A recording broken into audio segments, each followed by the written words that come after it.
Combien de caps on fait? Ok, eh bien bonjour à tous et à toutes les amis, j'espère que vous allez bien. Aujourd'hui, toute nouvelle vidéo en compagnie de Mano, il est là. Salut, comment vas-tu? Bah écoute, ça va, pleine saison estivale. Merci à toi de venir en tout cas, c'est cool. Ça va être trop bien. Ouais. Je suis là pour te faire un tour de magie et après on va parler artistique, comme vous l'avez déjà vu sur ma chaîne. Est-ce que tu es prêt? Ton rapport à la magie déjà un petit peu? Je suis très intrigué. En fait, j'ai peur de partir penaud, c'est-à-dire de ne pas comprendre et d'être frustré, tu vois. Je vais être du genre comme ça, donc je vais essayer d'analyser, mais de prendre plaisir aussi. Ok. Ou alors prends plaisir et après analyse. Ouais, c'est peut-être pas... Ouais. Ok, on commence simplement avec un jeu de cartes, un petit peu modifié parce que c'est que des cartes blanches, tu vois, avec que des titres de tes musiques. Mais non. On m'a dit... Il y en a une qui te parle un peu plus déjà dedans? Ouais, automatiquement, il y a C'est pas de ma faute qui est ma toute première. Ouais. Celle qui m'a permis aussi de faire ce métier parce qu'elle a bien marché dans le coin, donc elle m'a ouvert pas mal de portes au niveau de concerts, tu vois. Ok. Donc ouais, c'est celle qui me parle un peu. Ok, ça marche. Bon, en tout cas, il y a toutes tes musiques et l'idée, c'est vraiment de récupérer une carte et de la garder pour toi. Ok. Donc, prends une carte, celle qui te parle, celle que tu ressens, peu importe. Bien, tu peux la mémoriser. Tu peux la montrer à la caméra également. C'est good. Parfait. Je te laisse la remettre juste ici. Et puis, on va se la perdre légèrement dans le jeu. Mais pour la retrouver, on ne va pas la retrouver comme globalement un magicien pourrait le faire. Okay, on va juste d'abord perdre les cartes un petit peu dans tous les sens. Tu vois, ce qui fait qu'on a des faces, des dos, vraiment des cartes dans tous les sens. Ok, je confirme. Je le pose ici pour l'instant, on y reviendra bien plus tard dans le numéro. J'ai avec moi ici, je ne sais pas si tu as remarqué, j'ai un petit sachet noir, avec dedans des petits... Des médiators. Des médiators. C'est ce qui te parle un petit peu, c'est ça te parle? Ouais, les médiators, c'est très... Tu utilises ça? Je suis plus un guitariste au jeu au doigt, à la main, mais sur quelques musiques, ouais. Ok. Ça permet d'apporter un son différent et tu as une approche de la guitare un peu différente, donc ça m'arrive d'en utiliser, ouais. Ça marche, ok. Est-ce que tu peux en désigner un qui te parle plus? La couleur. La couleur, les amis. Ok, coloré, donc cela on n'en a plus trop besoin. Pour qu'il soit authentique et qu'il n'y ait pas de triche pour la suite, ok, je te laisse vraiment le signer sur un des côtés. Tu mets ce que tu veux, un truc distinctif. Ok, un petit cœur. C'est plutôt cool. Période de l'amour en ce moment, les gars. Il faut. On le voit bien à la caméra, ouais, le petit cœur. C'est ok? C'est bon? Parfait. On va le prendre et on va le faire disparaître juste ici. Et dans ma poche, j'ai un truc un petit peu spécial. Si je le retrouve... Ah non, le stylo est là, excuse-moi. Ok. Il m'intrigue. Ok. Tu vois, je passe juste la main au-dessus comme ça. Et automatiquement, tu vois, il disparaît. il dépop. Tu te rappelles, le jeu de cartes ici, on y revient après. Hein. Ouais. Perds pas de vue le jeu de cartes aussi. Je perds pas de vue. J'ai une pochette dans ma poche depuis le départ. Une seule pochette. Ok. Je vais la récupérer juste ici. Voilà. Une pochette. Rien de plus basique, rien dans les mains, ok. Je vais ouvrir la pochette et dans la pochette, tu sais ce qu'il y a? Il y a la carte que... Non, il y a une autre pochette. Une autre pochette. Et dans cette pochette-là, il y a quoi? Ma carte. Il y a encore une autre pochette. Et dans cette pochette-là, là, il y a quoi? Par contre, j'ai concert demain, donc faut pas que ça se détermine. Il y a une autre pochette. Non, il n'y a pas une autre pochette, cette fois-ci, rien. Je vais juste ouvrir. Tu vois. Et dans les trois pochettes, il y avait un seul truc. C'est incroyable. Médiator avec le cœur. C'est bien celui-ci. On peut pas le limiter, on est d'accord. Ah non, c'est bien. Ok, dans trois pochettes. Et ce qui est marrant, c'est qu'avec lui, en fait, il permet de retrouver ta carte. D'où la musique qui a une importance là dans la magie. Même si je passe juste légèrement le médiator au-dessus, et qu'on regarde ici, toutes les cartes sont mi normales, sauf une seule. Genre par à zéro, c'est ta carte. Ouais. Il va me falloir 2-3 jours pour comprendre. Waouh, bravo mec. Hein. Merci, merci, c'est gentil. Attends, parce que j'arrive pas à comprendre. C'est normal ou pas ça? C'est normal, ça fait ça la première fois. Non mais comment t'as fait? Comment t'as mis ça là-dedans là? Parce que ok, petit jeu si tu veux, mais ok. Ok, petit jeu comme ça. Ouais, bravo, ouais, ok. Vous connaissez vous les frères là? Ah ouais, non franchement propre mec. Bon, bah, merci beaucoup. Bon là on a vu un peu mon travail, maintenant on va parler du tien. Bravo, bravo parce que je suis... Épaté? Je suis dupé, je suis franchement respect. Je viendrai te voir, carrément. Ok, parfait. Bon, tu viendras le 22 mai alors. 22 mai à Interlude. À Cholet. Exclu, là. Tu veux faire un petit clap de lancement? Ok. C'est un clap musical. C'est classe. Je te laisse te présenter Mano, pour ceux qui ne te connaissent pas, encore malheureusement pour eux. Salut tout le monde. T'as un nom pour tes fans? Non, non, mais tu peux leur donner un nom, vas-y. La Johannosphère. J'espère que vous allez bien. Enchanté, moi c'est Mano, je suis artiste, auteur, compositeur. Je suis de Cholet, dans le 49, dans le Maine-et-Loire. Donc je vis de mes chansons pour mon plus grand bonheur. Et voilà, là on est en pleine saison estivale avec tous les festivals et la grosse tournée d'été avec les copains musiciens. Ok, ça se régale en ce moment? Ça se régale de fou parce que là on est au mois de juin là. C'est ça, ouais? Je suis en train de on arrive fin juin. Là. Donc on est en pleine période d'estival, donc en fait on a énormément bossé en amont avec les gars, avec toute mon équipe, pour que là ça soit plus que du kiff. Okay. Donc en fait chaque week-end, on a peaufiné notre set. Donc en fait j'ai de moins en moins la tête à réfléchir, ah ok, il y a telle transition, telle parole, telle chanson, tel accord. Maintenant c'est genre énergie publique. Okay. En fait t'arrives, tu te connectes, enfin pour réussir à se connecter avec les gars, avec les musiciens, avec le public, une fois que t'arrives à prendre ça, c'est que du kiff quoi. Ok, et tu fais des modifs quand même entre tes dates ou... Ouais. Ouais, ça arrive. Quand on voit sur 2-3 dates consécutives qu'il y a une chanson qui est un peu en dessous. Ouais. Des fois, c'est pas que la chanson est mauvaise, c'est que la chanson elle est pas en adéquation avec le mood. Et les festivals, c'est la différence d'un théâtre. Tu vois, en théâtre, tu vas faire d'autres choses, c'est une autre proposition. Donc des fois, en début de saison, t'es pas sûr de toi sur certains morceaux, et du coup, il y en a qui passent à la trappe, tu vois. Okay. Ou des fois, on corrige des arrangements. Est-ce qu'il y a une musique que tu joues dans tes festivals ou concerts où vraiment tu prends ton pied fois 10 000 et un peu plus que les autres? Est-ce qu'il y en a une où vraiment, toi, l'énergie publique, ou soit toi, indirectement, tu ressens mieux la musique? C'est une très bonne question, et j'ai plusieurs réponses parce que la première chose qui me vient à l'esprit, évidemment, c'est la toute première, c'est pas de ma faute. C'est pas de ma faute. C'est pas ta faute, de tous ces yeux, sont sourire, la douceur de tes cheveux. Qu'on joue très régulièrement en dernier et que les gens connaissent souvent par cœur, donc là t'as une énergie publique et folle. À titre plus égoïste, j'ai une toute nouvelle chanson qui s'appelle Quand bien même que je joue en solo, c'est la pause des musiciens. Et c'est tout l'inverse de C'est pas de ma faute, c'est-à-dire que là je suis plus dans le ressenti intérieur. Ça reste égoïste parce que les gens connaissent pas encore cette chanson, elle est pas sortie. Okay. Par contre moi cette chanson elle me fait quelque chose, tu vois. Et dernier choix, je dirais Plus haut, qui est une compo là qui a été écrite par mon ami et guitariste Evan. Et donc c'est la première fois que je prends autant plaisir à chanter une chanson dont je n'ai pas écrit, dont je n'ai pas composé. Okay. Et le public répond instantanément. C'est ouf. Ouais. Et donc celle-ci, tu vois, elle a un peu changé mes plans. Elle va sortir prochainement parce qu'en fait on l'a fait en festival, mais tout le monde reprend quoi.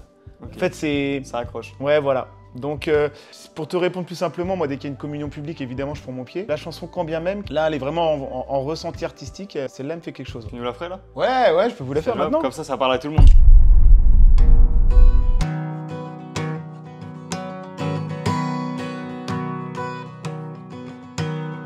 Demain, tu partiras, c'est certain, avec plus ou moins rien dans les mains.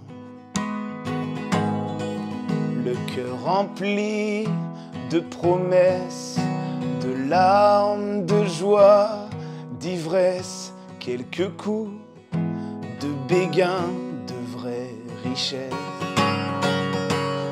À toutes les âmes de passage, à toutes les douleurs sans visage, c'est dans la tempête que s'écrivent les plus belles pages. Et quand bien même personne ne te voit, brise tes chaînes et poursuis le combat de ceux qui rêvent et qui font de leur mieux. Car c'est pas la fin, c'est le chemin qui est précieux. Bravo. Merci les gars. Pépite. Bon, il y aura un couplet-refrain, mais c'est pour vous donner envie d'aller streamer ça. Ça sera pas sorti encore. Ça sera pas sorti. Ça sort quand? Septembre? C'est une très belle transition que tu viens de faire. Ouais, d'ailleurs, attends, bah oui, c'est ça. C'est une très belle transition. Tu sors un EP, un album? En fait, là, j'ai sorti plusieurs singles depuis que je suis parti sur mon projet perso. Et le gros projet, c'est mon premier album. J'ai pas encore donné les dates, mais qui sera l'année prochaine. Après l'été, après cette période estivale, toute ma vie artistique va être rythmée par rapport à cette sortie. Il y a plein de belles choses qui arrivent. Je me tienne parce que à chaque fois, je spoil tout. Moi, je dis tout. Là, j'en garde un petit peu pour que ça soit de belles surprises. Et il y a ce projet qui me tient vraiment à cœur et donc du coup qui sera l'année prochaine. Ok. Génial ça. Ouais, en vrai. C'est un bête de projet ça. Ouais, c'est un bébé, hein. C'est le projet d'une vie, c'est le premier quoi, c'est le premier album. J'espère évidemment qu'il y en aura d'autres derrière. Maintenant, ça dépendra pas que de moi, ça dépendra aussi de vous. Faut que j'arrête de parler à la caméra comme Si, ça. t'as raison, il faut. Et voilà, ouais, donc non, ça me tient vraiment à cœur, j'ai besoin d'aller au bout de ce projet, donc on y va à fond, je suis très bien entouré, très bien épaulé. Ça y est, là, j'ai vraiment toutes les personnes pour aller au bout de ce projet. C'est hyper enrichissant, je serai pas le seul à écrire, je serai pas le seul à jouer de la musique. Ça va être un beau moment. Je sais pas, ça se trouve, il y aura peut-être un duo, c'est pas encore prévu, mais je me ferme pas la porte, tu vois. Ok. Donc là, le but, ça serait plutôt d'avoir vers la fin d'année une vingtaine, 25, 30 chansons et de sélectionner vraiment ce qui va me parler le plus. Ouais. Puis let's go quoi. Donc gros projet à venir. Ouais. Toujours avec ta guitare dans tous les cas.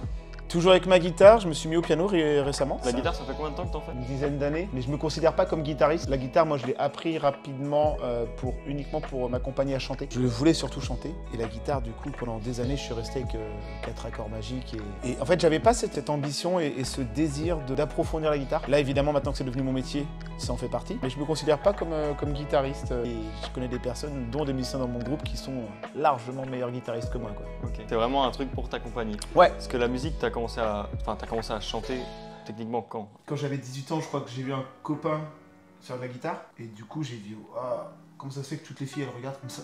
Je me suis dit, moi aussi, je veux qu'on me regarde comme ça. Donc du coup, j'ai appris la guitare. Ah, qu'est-ce que c'était nul en plus. Vraiment, le mec apprend la guitare pour les mauvaises raisons, quoi. Mais tous les guitaristes apprennent pour ça. Au bout d'un moment, bah en fait, il n'y a pas spécialement de filles qui tombent amoureux de moi quand je joue de la guitare. Ouais. Par contre, moi, je suis tombé amoureux de...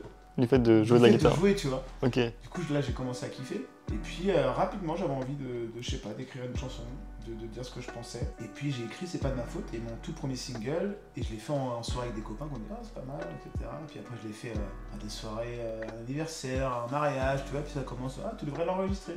Je l'ai enregistré en studio. Et puis après, j'ai commencé à la jouer dans un bar, 2 bars. Et puis, en fait, au bout d'un moment, j'ai rencontré Greg, avec qui mon pote, avec qui on a fait une formation en duo. Et là, les concerts se sont enchaînés. C'est là que j'ai commencé à me dire, ok, ah oui, là, faut se prendre sérieux, tu vois. Ouais. La première année, avec Greg, on fait 20 concerts. Deuxième année, 40. Troisième année, 75. 75 concerts, t'as 52 semaines dans une année. Ça devient vraiment très impactant dans ta vie.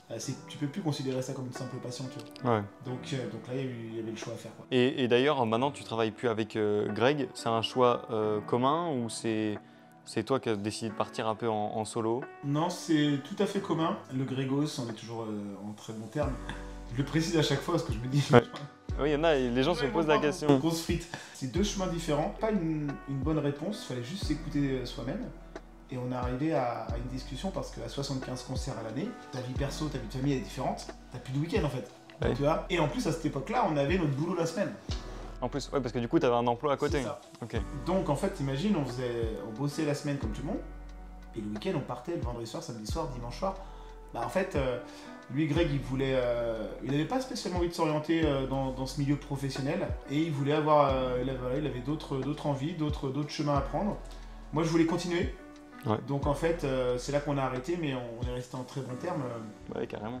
Et tu regrettes pas, toi, ton choix artistique? Non, parce que... Ça a tout de suite pris ou alors ça... Il y a eu des gros moments de doute. Ouais. Pour moi, ça serait pas drôle.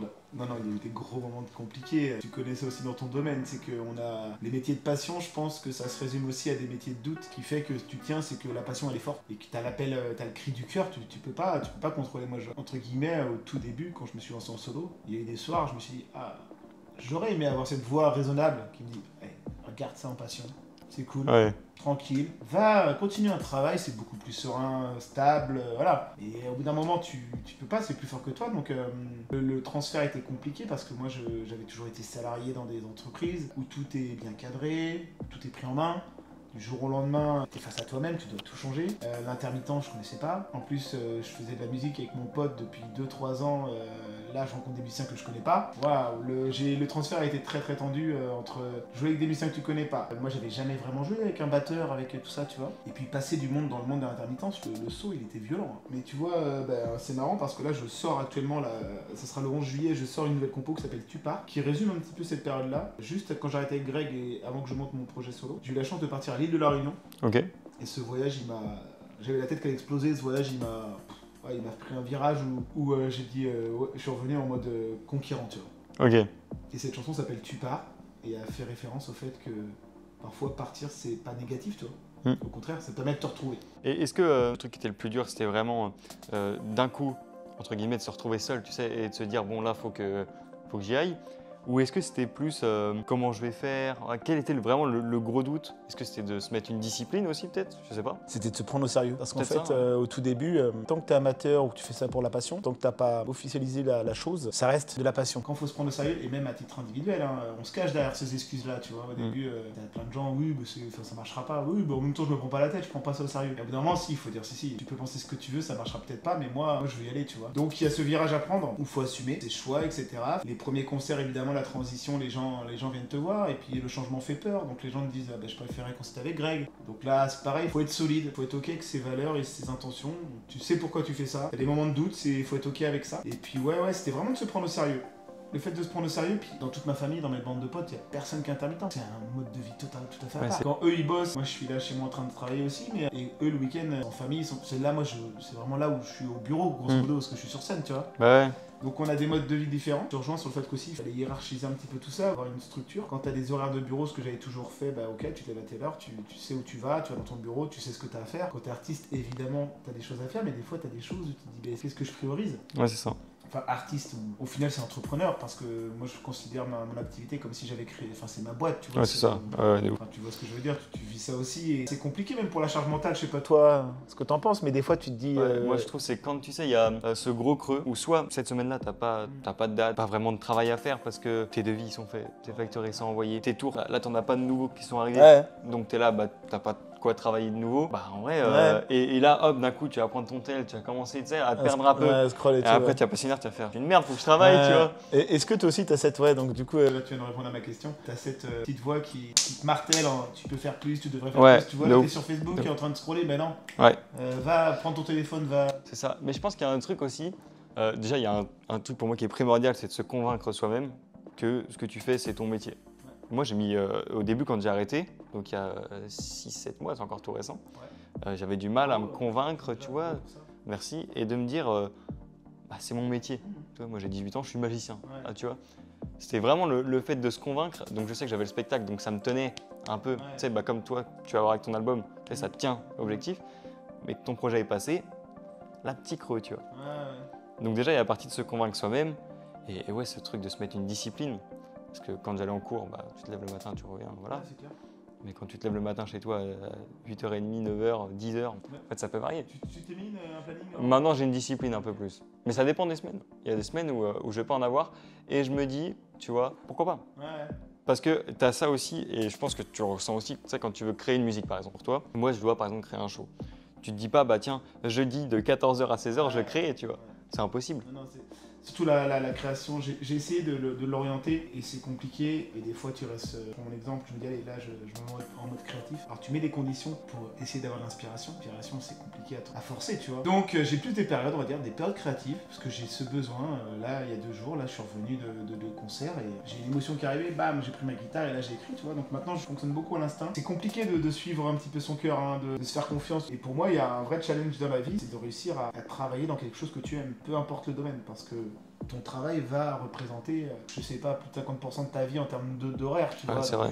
Les gars, autant faire un truc qu'on aime, tu vois. C'est clair. C'est Steve Jobs qui disait, j'ai plus la citation exacte, pendant 1 semaine ou 2 semaines, tous les matins, si, en te levant avant d'aller au boulot, si tu te regardes dans la glace et t'es pas heureux de ce que tu vois en face de toi, faut que tu changes, tu vois. J'aurais pas pu vivre avec un regret en me disant, j'aurais dû essayer la musique, peut-être ça aurait marché. Parce que tu as la phrase des gens, peut-être ça va pas marcher, mais si ça marche. Et puis en fait, c'est ce que je disais avec mes parents. Ça s'est passé comment ça dans ta famille, toi, le fait que tu arrêtes Toi, moi avant j'étais directeur d'une agence en courtage en prêt immobilier, donc rien à voir. Ok, rien à voir. J'aimais bien. Tu es directeur, donc tu as un bon poste. Ouais, moi je suis pas parti dans la musique pour l'argent, ça c'est sûr. Plutôt fait un salto, mais dans le mauvais sens financièrement. Et aujourd'hui, ça va faire 2 ans et demi. 2 ans et demi que t'as envie. Un an que je suis intermittent, là je fête ma première année, c'était le 21 juin, donc je renouvelle mon intermittence. Trop bien. Et avant, il y a eu une petite transition pour devenir intermittent, mais on va dire que ça fait 1 an et demi vraiment que je suis à fond, quoi. Et que tu assumes financièrement totalement ton... Pour en revenir aux parents, souvent, ma maman, qui m'aide énormément, qui est là à tous les concerts, merchandising, etc., elle est à fond. Et avec toute sa bonté et le regard d'une mère envers son fils, ça dit faut que ça pète, faut que ça pète, faut que ça marche, faut que ça marche. Mais avec du recul, des fois, je lui dis mais tu sais maman, c'est quoi faut que ça marche? C'est quoi? C'est faire un disque d'or? C'est faire la tournée des Zéniths? Faire l'Olympia? Qu'est-ce qu'on met derrière le mot ça marche? Un coach scénique là que j'avais rencontré dans des castings pour The Voice et tout, et qui est devenu un ami, qui s'appelle François, qui m'aide beaucoup aussi, qui a eu le mot juste, il m'a dit mais en fait ça marche, c'est quand tu arrives à remplir ton frigo, payer ton loyer avec ce que t'aimes, tu vois. Aujourd'hui c'est ta passion qui fait ça. Et là j'ai fait waouh. Le plus gros objectif dans ta carrière artistique là? Sur mes rêves, alors j'ai toujours dit par rapport à la musique, il faut se mettre des challenges, des objectifs, tu vois. Je veux et on va tout faire pour faire une tournée des Zéniths tôt ou tard, parce que qui dit tournée des Zéniths dit que ton projet arrive à une certaine hauteur qui fait que tu remplis des très grandes salles. Ouais. Donc du coup tu rencontres plein de gens. Tu voyages, tu fais le tour de la France du coup. Ouais. Donc ça veut dire que ta musique elle se propage. Donc il y aurait la tournée des Zéniths. Tu te verrais artiste de stade? Ouais. En ce moment j'ai ma grosse période Coldplay là. Okay. Ce matin je regarde encore des clips dans les stades, mais ça me fait vibrer. C'est voir ces gens avec toi qui tu chantes et en fait ce qui m'émeut à un point de malade, c'est que t'étais chez toi tout seul pour une émotion par rapport à une histoire, t'écris un truc, t'es pas bien, et en fait cette émotion que t'as mis dans ta chanson, il y a des gens ils se l'ont appropriée, ce qui est très bien, parce que le but d'une chanson c'est ça, c'est que chacun en fasse ce qu'il veut. Donc il y aurait la tournée des Zéniths, le stade évidemment, et pour un peu plus de charme, l'Olympia parce que ça reste mythique, mais je sais que mon papa qui est fan de Brel a joué à l'Olympia. Donc je suppose qu'il y a une signature de Brel dans les loges, parce que tous les artistes là-bas, juste l'emmener redécouvrir ça, tu vois. Là, ça serait la fierté pour les parents. Et toi, ça serait quoi tes rêves pour la magie? Moi, j'aimerais bien être un artiste de Zénith. Yes, mais mec, voilà. On fait un coplateau, hein. Bah, let's go. Et après, si je pourrais vraiment avoir un gros seuil, et moi, je sais que je kifferais de ouf, je sais que ça fait rire mes frères quand je le dis, mais un stade. Ouais, bah mec, il faut. Artiste de stade, mais comment tu fais de la magie en stade? J'en ai aucune idée. Mais pour moi, j'arrive, je sors de scène, il y a de la fumée, je décolle au-dessus du stade. Quoi. Ouais. Pas de fil apparent, tu vois. Faut aucune limite. Mais bon, moi, ça, c'est vraiment loin. Déjà, en vivre, c'est vraiment l'objectif premier. Il faut rêver. Et d'ailleurs, on s'était croisés au théâtre Interlude. Interlude, je dis pas que c'était un rêve. Quand j'ai lancé l'idée, on m'a pris pour un fou au début. Ouais, non, tu vas te prendre un bide. Ouais. Je me prendrai un bide. Et alors? Au pire, s'il y a 10 personnes dans la salle, pas grave. Moi, j'y vais, tu vois. Et puis, en fait, ça rythme ton truc. Donc, tu prévois ça 6 mois, 8 mois à l'avance. Petit à petit, pop, tu mets tout en place. Et du coup, tu vas avoir d'autres pensées que tu n'aurais jamais eues si tu n'avais pas eu ce projet-là. Tu vois, des créations, pareil, un show scénique, des intervenants, des rencontres. Et puis après, tu apprends que ton théâtre, il est rempli. Et puis là, tu as tout le monde qui te dit, bah oui, de toute façon, c'est normal que tu fasses Interlude, fallait le faire. Les gars, à la base, personne ne voulait. Hein. Ouais, et puis de toute façon, je pars du principe, toi, tu crois pas en toi, il n'y a personne qui va le faire. Hein. En ce moment, j'ai réfléchi sur ma direction artistique et j'ai vraiment envie de partir là-dedans, un peu à l'image de Coldplay. C'est que si à mon petit niveau, je peux apporter des couleurs ou du bonheur aux gens lors de mes concerts, une énergie good mood, tu vois, let's go. Donc il fut un temps, j'avais beaucoup de compos qui étaient très émotion, très calme, plus obscur, dramatique, tu vois. Et là, les nouvelles, elles sont... Elles envoient là. Ouais. Donc l'album sent bon. L'album sent bon, l'album s'appellera Meilleur qu'hier. C'est une compo que j'ai faite déjà. Ah oui. Et en fait, ça résume le mood, tu vois. Comme tu sais, je suis magicien, mais est-ce que toi, dans la musique, il y a une part de magie qui se passe et comment un peu se traduire? Tu parles de magie, je comprends tout à fait. Ça peut être traduit aussi en énergie, en ressenti, quelque chose de pas palpable, tu vois. Entre deux notes, des fois je prends mon piano, je fais un accord, un deuxième accord. Tu sais, ça te... Wow, il se passe quoi? Ça peut être en concert, ça m'est arrivé sur des musiques que j'ai chantées 300 fois. Je connais par cœur la musique. Okay. Et à cet instant, à cet endroit... T'as une émotion qui te prend, tu sais pas pourquoi. La magie que j'ai le plus, c'est le soutien en fait. Je suis hyper reconnaissant de tous ces gens qui me permettent de vivre de ma passion. Donc après le concert, on a souvent un stand de merchandising où je rencontre les gens, on prend des photos, j'ai une petite dédicace sur un t-shirt, une casquette et là je parle avec les gens. Et là en fait, ils te disent là, samedi dernier j'étais à Beaupro, super concert. Il y a une dame qui vient me voir, qui a 50 ans. Elle achète un CD, elle me dit j'ai 50 ans, c'est le premier CD de ma vie que j'achète et j'en suis fier. Que ce soit le vôtre. Là je la regarde, je fais pouf. Je sais pas quoi dire. Trop bien. Ouais, j'aurais dû dire ça. Je savais pas quoi dire. Il y a eu un concert l'année dernière où il y a une dame qui vient me voir, elle m'a dit vous m'avez fait danser, vous m'avez fait pleurer, merci pour tout. Voilà, j'ai dit c'est la meilleure phrase qu'on a pu me dire. Ouais. En fait, j'ai créé de l'émotion chez elle. Donc c'est pour ça que tu fais ce job, tu vois. Non, il y a des moments de magie. Tout à l'heure, hors caméra, tu parlais d'un cas qui t'est arrivé avec une personne alcoolisée. Est-ce que tu as des anecdotes comme ça un peu qui te sont arrivées, soit positives, soit négatives, mais des anecdotes qui ont marqué tes concerts, qui ont marqué ta créa, qui ont marqué du croustillant, tu vois. Ouais, moi j'ai eu des gens bourrés qui sont montés sur scène. J'ai eu un mec qui a tapé dans une enceinte. L'enceinte, elle est tombée sur la tête d'un gars et s'est fracturé le nez. En fait, les débuts quand t'es amateur, voilà, là, c'est Bagdad. Hein. Waouh, les mecs, ils montent sur scène, ils prennent le micro, ils sont défoncés. Le gars, je le connais pas. Imagine, il arrive, il m'en décolle une. Comment tu réagis? Donc heureusement qu'il y a des vigiles, il y a des crash barrières maintenant. Et il y a eu l'autre fois où ça aurait pu être très grave, c'est qu'il y a un gars qui a tapé, qui a voulu monter sur scène, qui a tapé dans le pied dans une enceinte, parce que les enceintes sont quand même normalement, le public n'y a pas accès. L'enceinte, elle est tombée, donc c'est tombé sur le nez d'un gars. Le gars, sympa, hein, il a pas porté plainte et tout, mais nez ouvert. Mais imagine, ça tombe sur un gosse. Ouais. Donc il y a eu ça. Dans le théâtre, une petite fille qui a un handicap, qui a vécu des opérations terribles et qui garde le moral, le sourire, qui est fan de mes chansons, qui s'est déplacée à un de mes concerts. J'ai appris ça le jour même par un ami. Et du coup, pendant le concert, j'ai arrêté, je lui ai parlé à elle, je lui ai fait une dédicace. Tu vois, elle avait un sourire, bah Ouais. ça te... Donc il y a aussi, évidemment, il y a 95% de très très bons côtés dans ce métier. Mais en croustillant, je pourrais pas te parler de mes erreurs sur scène parce qu'elles sont trop nombreuses. Mes oublis de parole, j'en parle même pas. Un bide que tu peux nous raconter? Un gros bide où vraiment t'as senti attends. qu'il y avait personne qui te suivait, quoi. Tout premier concert avec Greg, ça c'est mythique. Mon tout premier concert, on joue au Cadran à Cholet, qui n'existe même plus. On motive toute la famille, tous les amis, tous les potes. C'est le premier concert de Greg et moi, tu vois. Donc lui, il a mis tous ses potes, moi tous mes potes. Le bar blindax, mais à craquer, mec. On avait tout installé, nanana. Hop, je pars de chez moi, j'arrive avec ma guitare. Et tu vois, en fait, sur les guitares, je vais montrer à la caméra, ici, là, on branche le câble jack pour que le son soit connecté avec le micro. Yes. Et moi, j'arrive. Donc t'as tout le monde, imagine-toi là, la scène, elle est là. Et il n'y avait même pas de scène, d'ailleurs. C'est une chaise. Les gens sont devant, quoi. Les gens sont vraiment devant. Okay, Puis, ouais, Mano et Greg. Pleine balle. Hein. Puis nous, on était, ouais, on est chaud. Et là, je mets le jack et clac. Et en fait, cette vis-là, elle était tombée. Et donc, en fait, si elle est tombée, le micro derrière, il se décroche, etc. Et à l'époque, j'ai qu'une guitare, évidemment. Et j'ai pas de solution, quoi. Et en fait, je fais ça, et là, plus d'écrou, quoi. Sauf que l'écrou, il a pu tomber là il y a 2 minutes, comme il a pu tomber chez moi, comme il a pu tomber sur le parking. Donc là, panique totale, ton tout premier concert. Donc là, c'est-à-dire qu'en 2 secondes, je suis en nage. Puis t'as tout le monde qui est allez, quand est-ce que vous commencez? Puis là, je suis comme ça, puis de toute façon, c'est simple, si je trouve pas l'écrou, je peux pas tenir le micro, c'est mort. Puis j'ai qu'une guitare, et Greg, pareil, qu'une guitare. Et là, j'ai un pote qui me fait, par terre là. Ouais, le truc, trop de chance, il était tombé par terre alors qu'il aurait pu tomber dans la rue. Hein. Ouais. Parce qu'à l'époque, j'avais même pas d'étui, je prenais ma guitare comme ça. Bref. Du coup, je reprends l'écrou, donc je désaccorde ma guitare pour mettre la main entre les cordes, remettre le micro, etc. Je réaccorde, je remets mes cordes. Première chanson, donc déjà, ça prend 5-10 minutes. T'as tout le monde qui est comme ça en train d'attendre devant toi. Il te voit, t'es là, t'es comme ouais, ça. Voilà. T'es à fond. Voilà. Et donc, on commence première chanson. Et là, j'arrive. Donc, je venais de réaccorder toutes mes cordes, tu vois, pour que ça soit nickel, quoi. Là, j'arrive, je fais, est-ce que ça va Cholet? Ouais. Pouf, 2 cordes d'un coup. Parce que j'avais tellement détendu. Première chanson, mec. Et là, donc Greg fait un petit solo pour histoire de passer le temps, mais j'ai mis une demi-heure à changer mes cordes, c'était catastrophique. Première chanson, genre, je crois que j'avais une chemise de couleur trempée, le gamin. Premier concert, ça je me rappellerai. Hein. Du coup, comment ils ont réagi tes potes après? Ils se sont dit, c'est quoi ce pecno?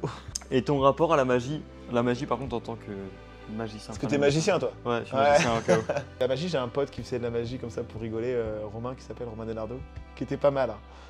La magie, ça marche avec les filles, ça, non? Parce que moi, j'ai vu mon pote en... La guitare marche pas. Ouais, il va ramener un jeu de cartes. Il va tenter tous les domaines. Non, moi à part il où ton nez, ce que je fais à ma petite nièce. Non, mais je sais qu'on était en vacances et lui, il faisait des petits tours de magie comme ça, mais les filles, elles sont folles. Hein. Mais bon, tu fais pas ça tu fais ça pour les bonnes manières. Ouais. Ça m'intrigue dans le sens où c'est un art de l'illusion et que j'aime beaucoup, c'est que vous avez un souci du détail aussi, tu vois, c'est ça qui est cool. Et moi, ce que j'aime beaucoup dans la magie, ça me tenterait jamais de la pratiquer. Par contre, en spectateur, je suis hyper chaud. Parce que, en fait, on t'emmène dans un univers, tu vois. Comme un musicien t'emmène dans son univers, un magicien t'emmène dans son monde à lui. Et en fait, c'est ce que j'aime bien dans le côté artistique, c'est que même une pièce de théâtre, c'est pareil, c'est que tu te poses, le rideau il s'ouvre, pendant 2 heures, comme on en parlait tout à l'heure, off caméra, tu mets ton cerveau de côté, tous tes problèmes de côté, et tu te fais embarquer. Et nous, notre job, je pense, notre rôle, c'est tout donner pour embarquer les gens, tu vois, dans notre... Faut maintenir ça tout le long du show. Ouais. Pas évident, hein. Non. On en parlait des échecs, des ratés qui font partie du chemin, mais il faut passer par là pour... Là, je commence à écrire des musiques que j'ai jamais été là-dedans avant, tu vois. J'ai fait récemment une formation pour approfondir l'écriture de la chanson française. J'ai appris des trucs, j'ai été formé par le mec qui a écrit toutes les chansons de Jodassin, donc monsieur Claude Lemel. Il a écrit L'été indien, il a écrit Les yeux d'Émilie, il a écrit pour les plus grands, ce monsieur. C'est un des plus grands compositeurs et parolier de la chanson française. Et quand tu vois sa réflexion par rapport au choix d'un mot par rapport à un autre, tu te dis ouais, il me reste du boulot, moi. De ouf. Et en fait, c'est ça qui est cool aussi. C'est ça, c'est d'apprendre toujours des nouvelles choses. J'ai l'impression qu'aujourd'hui, mon projet, il progresse vraiment. Et parce qu'il est composé de personnes qui sont OK pour ça, tu vois. C'est ça. Il faut une bonne équipe. Hein. Ouais. De toute façon, tu y arrives. Moi, ça se ressent même dans le show. Ouais. Et ce projet d'album là, il va être, c'est ça qui est fou, c'est que on a Lucas qui nous rejoint à la batterie, pareil, qui apporte une rigueur qui va être hyper intéressante. J'essaie vraiment de connaître les personnes avec qui je travaille, de voir leurs points forts et ça peut paraître profiteur, mais de s'en servir dans le bon sens du terme, tu vois. Les mettre en avant. Ok, toi t'es bon là-dessus, t'es à l'aise là-dessus, viens, on s'occupe de ça. Si ça te dit, hein. Il y en a d'ailleurs, j'ai joué avec des musiciens qui veulent juste être musiciens et c'est très bien. Mais t'en as qui veulent un peu plus des fois et c'est ok. Mais profitons, ce que je dis aux gars, profitons de ce qu'on vit là. L'aventure humaine elle est folle. Moi je vois les gars quand on se fait un câlin avant de scène, après de scène. C'est un câlin, tu vois, c'est un câlin de copain, quoi.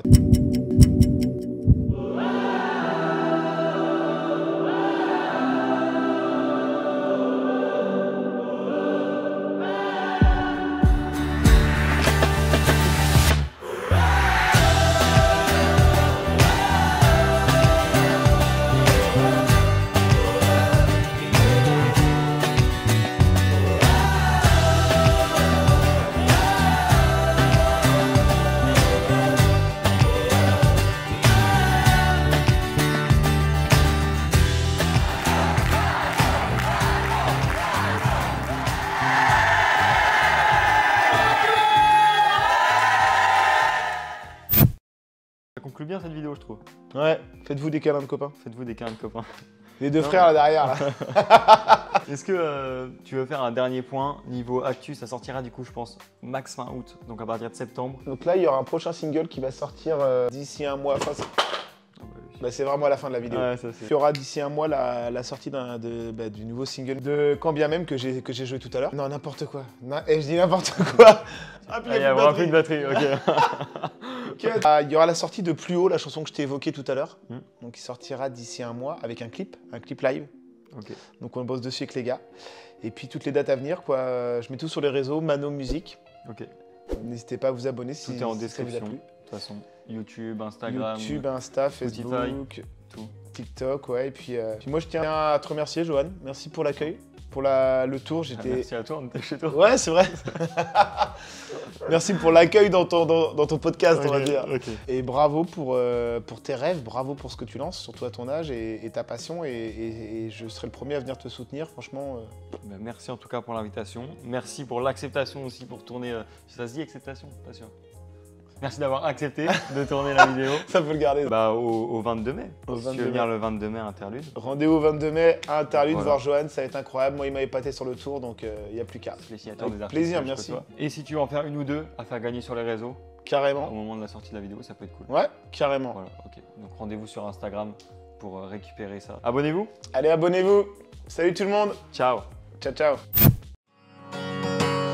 À toutes les âmes de passage, à toutes les douleurs sans visage, c'est dans la tempête que s'écrivent les plus belles pages.